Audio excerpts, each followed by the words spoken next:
I have everything but you.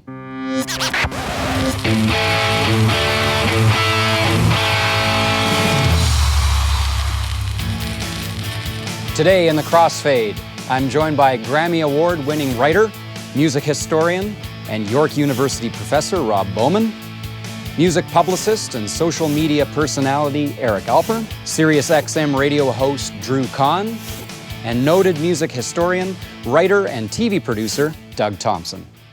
Music services, both legal and illegal, give us millions of songs at our fingertips. We pretty much have access to every song ever recorded. Rob, is this a good thing or a bad thing? Well, it's both. I mean, I love the fact that I want to hear what Camp Meeting Jubilee by the Male Quartet on Little Wonder Records from 1916 sounds like. Right. I can go right to YouTube and dial that mother up. And some maniacs uploaded the thing. We have the greatest library of recorded music available to us at our fingertips. And at the same time, I'm reading an article about EDM. Mm-hmm. You want to hear about, Skepta? You want to know about what's going on in terms of the grime, hip hop scene in England? Bam, it's there. Anything you don't know about, you can hit in seconds. Love it. Okay, so you love it. Eric, what's your feeling on that? I have no idea what you're talking about when it comes to streaming services. No, I'm only kidding. I feel sorry for the current generation of music lovers who don't know what it's like to sit there in front of a stereo, pushing play and record, waiting for the DJ to stop talking. That's what I grew up on, because when I grew up around music and being a music fan, you never had a choice, really, with what you could listen to, except if you owned it, except if you literally got on the subway, walked down to the record store, put down your hard-earned money, bought it, came home, unwrapped it, and then put it on, and then maybe pick up the phone with the cord and call somebody and say, come on over and listen to this with me. There's no choice. You had to, if you wanted to wait for a Duran Duran video or listen to a song, you have to wait till the #1 spot on the countdown. And so those gatekeepers kind of did a lot of work weeding through all of the music. The fact that every song possible, 35, 40 million of them, are now available on your phone, on your computer, you can take it with you. It's a remarkable time in history for somebody like me who grew up buying a cassette single for $3.99 with one song on it that you could take it with you, but you couldn't tape it. And if you wanted to tape over it, you had to stick a little piece of Scotch tape over the whole of it, It's amazing. It's amazing. Okay, now I just want to pick up on that with you, Drew. Now, it sounds like, though, what you're saying, Eric, is that there's a bit of a story that goes along with the music. Have we lost the story that goes along with the music we're listening to? There's a narrative built into the playlist that these streaming softwares have. And, getting back to the library, the records that we used to have in our collection are still there, right? It's in this library. The education that's provided through the playlist and through the music that you have, you're gaining experience and knowledge through the music and the history that's provided in these playlists. So you're not losing anything, you're gaining so much. I wanted to say that to Eric, actually. In some ways, I got to agree with Drew here. We still do have gatekeepers. They're playlist creators, for example. They're people who upload in a particular channel on YouTube. They've now become a gatekeeper, but it's more democratic, because I can be a gatekeeper, you could be a gatekeeper. He can't be a gatekeeper. I've seen his record Well, collection. he might not be a good gatekeeper, but he could be one, as opposed to having to have some radio station hire you to be the gatekeeper, and in fact, probably they're not even the gatekeeper. Instead of some consultant from LA was programming everybody. In some ways, we've really opened up the possibilities of who can be gatekeepers and how many different channels of gatekeeping can there be. And that's kind of cool in a lot of ways. Sure. Now Doug, do you agree with this idea that there's more freedom now? Oh, absolutely, yeah. I mean, any song, well, almost any song, I'm sure not everything is up there. They can't possibly have had everything yet. But for me, the best part is I'm a huge fan of the music itself, not necessarily the singing. I love to hear the actual rhythm tracks. And you can get that now. Somehow, most of them have somehow ended up there in the cloud. How they got up there, where they got them from the studio, who knows? But you can actually hear, like I've got I don't know, 20 different sessions of Good Vibrations by the Beach Boys, how it evolved into what it was, because it was done in sections, right? All of that's out there now to hear. Well, that's easy how they got it. Oh, yeah. I mean, that stuff's been going on in the bootleg world forever, right? They robbed exactly. Rob's home, and then they put it in through the back door. But that's an interesting point, though. You know, when you're an artist, and back in the 50s and 60s and 70s and 80s, where you had actual control over the releasing of the music, before the box sets became so popular by collectors, and before, partly all of this mystery of the creating of the songs are now available to people more and more through these streaming sites, through YouTube, through Spotify, or whatever it is, or that there are official releases on various box sets. So it comes out to that, talking about the gatekeepers could also be the band itself and the artists and the record labels saying, this is what you are only allowed to listen to. Blonde on Blonde. Here's the only official tracks on there. Now, these people, these gatekeepers, these collectors, could put up something and have you experience music and think about these albums that you know like the back of your hand in a whole different light. There's two things to that, right? One thing is, again, is democratizing. Some of us, myself, for example, I've had these outtakes forever because some of us have known how to get them, how to work for them, and have been able to look at the creative process of Good Vibrations or lots of other things. Now, because of YouTube, people uploading that stuff, all of that, quote, gray area material, bootleg material, is democratically available, and you don't have some scumbag charging $50 for a CD of unreleased stuff because some poor kid living somewhere outside of some central zone couldn't get it otherwise. That's kind of cool. But what it's also done is it's motivated artists. Bob Dylan, for example. Just this morning on my iPod, I'm hearing a version of, what was it, Sad-Eyed Lady? No, it was Desolation Row with this harpsichord. Because Dylan put out an 18 CD box set this year, only 5,000 copies for the truly maniacs. I'm one of them, thank you. Number 4,637 is my box. Just got in there.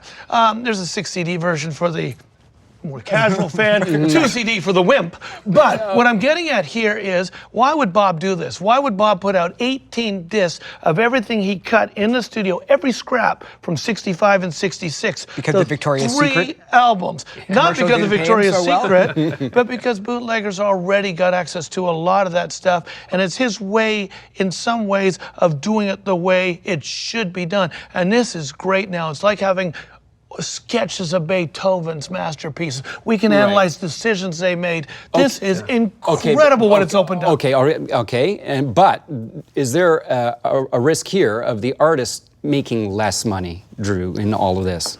Well, it's a big thing. I mean, I just want to touch on a point about, we're talking kind of around this whole idea of curation and galleries and artists. Bob Dylan opening up his own gallery to the underpaintings of his own music. I think he's going to benefit off of that himself. But in terms of royalties, it's a wild, wild west, man. Anything online, artists aren't being represented or paid the right amount of due. It's a tricky world.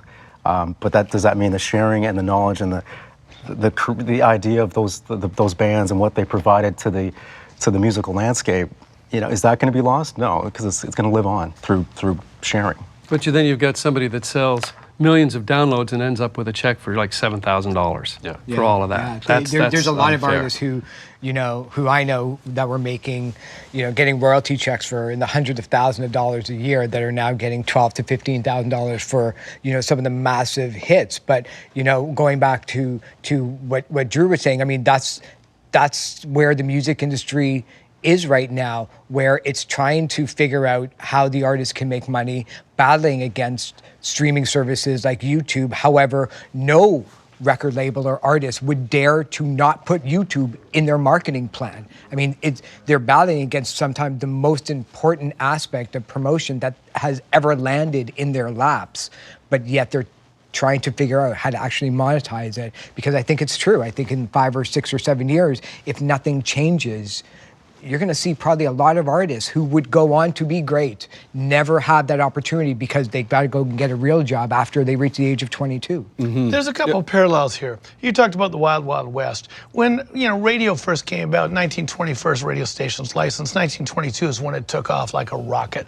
Record companies were scared. They thought this was the end of the music industry. And in fact, you look at 78s from that period, a lot of them in the label it says not licensed for radio play. And it wasn't until the 40s, in fact, you started getting the whole concept of spinning records and DJs as common radio stuff. That's because of the advent of the TV. So other things went that way. But of course, radio became the greatest promotional tool record companies could have imagined. If you want to take an artist somewhere, you need YouTube. It is providing a service. It doesn't mean people shouldn't get paid better. And think of hip hop. Beginnings of sampling, total Wild Wild West. People not getting paid, people just grabbing stuff. Gradually, through a whole bunch of lawsuits and other stuff, basically we have ways and means in which it's done and people get paid. This will eventually settle. We're in a time of flux right now with streaming services. But is that fair, though, that bodies pile up where the industry is trying to figure it out? You have drummers who have been sampled hundreds of times. You have guitarists whose licks were essentially stolen or used without payment. And is it fair to those people? Is it fair for any artist to not have control over somebody deciding to put this is creative control, no harm is intended, but yes, you're harming them. You know that just because you put that does not necessarily give you the right to take an authorized piece of work and stick it up there. I'm kind of glad they did, but it doesn't make it right in the eyes of the law. You just have to take a look at the dozens and dozens of lawsuits, including grandmothers who were sued by the RIAA for uploading or downloading various tracks. So while these curators are us and we are them and we're all thankful because we're music fans and geeks, the fact of the matter is that we're all, 99% of them are doing something illegally. So does that still make it right because we just happen to enjoy their services for doing it? Right. It would be like walking in, and I know the analogy is wrong, but it would be like walking into a bank, stealing the money, but giving it to the poor. Does that make it right? It doesn't. Right, okay, fair point. Can I ask Eric a question? Okay, real quick, and then we're going to wrap it up. I mean, the artist doesn't make much money on any of these downloads. Does the record company make a hell of a lot more? Look at the shirt I'm wearing, dude. I am so wealthy, I can't even Billboard figure says out. it's 0.0065 cents per stream.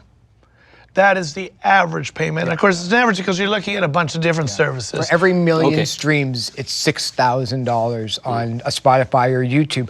But for a long time, the biggest artists were not the ones complaining about it because they were still getting 1 billion streams.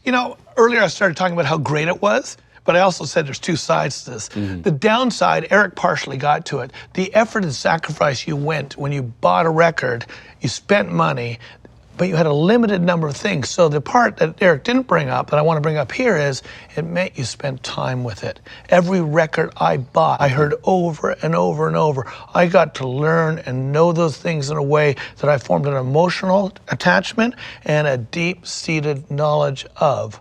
With this insane amount of stuff available to us, I would say if you did a longitudinal study looking at listeners' habits, very, very, very, very few people get to that kind of engagement with anything, including their favorite stuff. It is fabulous. And I'll go back to one thing Rob said about all the bootlegs have been there forever.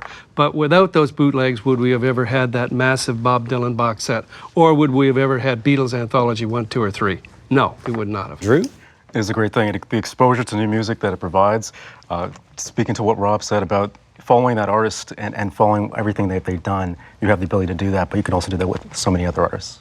Eric, final point? I think we're going to be looking back at this video 5 years down the road when everybody is paying for these streaming services through their phone or cable bill with 1 million people in Canada or 35, 40, 100 million people in America all paying one fee to have access to music like they are with Netflix. And we're going to look at this video and say, you just have to wait for the light at the end of the tunnel. So I think it's a great thing. Well, thanks, everyone.